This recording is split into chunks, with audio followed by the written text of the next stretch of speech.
வேடசந்தூர் அருகே பால் வியாபாரியிடம் மாமூல் கேட்டு கத்தியை காட்டி மிரட்டிய 2 வாலிபர்கள் கைது. திண்டுக்கல் மாவட்டம் வேடசந்தூர் அருகே உள்ள அய்யலூர் களர்பட்டியைச் சேர்ந்தவர் ரவீன் பாண்டி.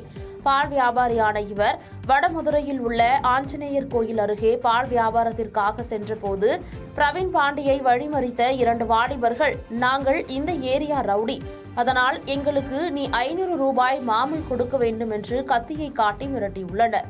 இதனால் அதிர்ச்சி அடைந்த பிரவீன் பாண்டி சத்தம் போட்டுள்ளார். அவரின் அலறல் சத்தம் கேட்டு அருகில் இருந்தவர்கள் வந்து 2 வாலிபர்களையும் பிடித்து வடமதுரை காவல் நிலையத்தில் ஒப்படைத்தனர். அவர்களிடம் Vadamadurai police sub inspector Siddique விசாரணை நடத்தியதில் ஸ்ரீகாந்த், சபரி கார்த்திக் என்பது தெரியவந்தது. அதனைத் தொடர்ந்து இருவர் மீதும் போலீசார் வழக்கு பதிவு செய்து கைது செய்து சிறையில் அடைத்தனர். பாதகம் செய்பவரை கண்டால் நாம் பயங்கொள்ளலாகாது பாப்பா, மோதி மிதித்து விடு பாப்பா, அவர் முகத்தில் உமிழ்ந்து விடு பாப்பா.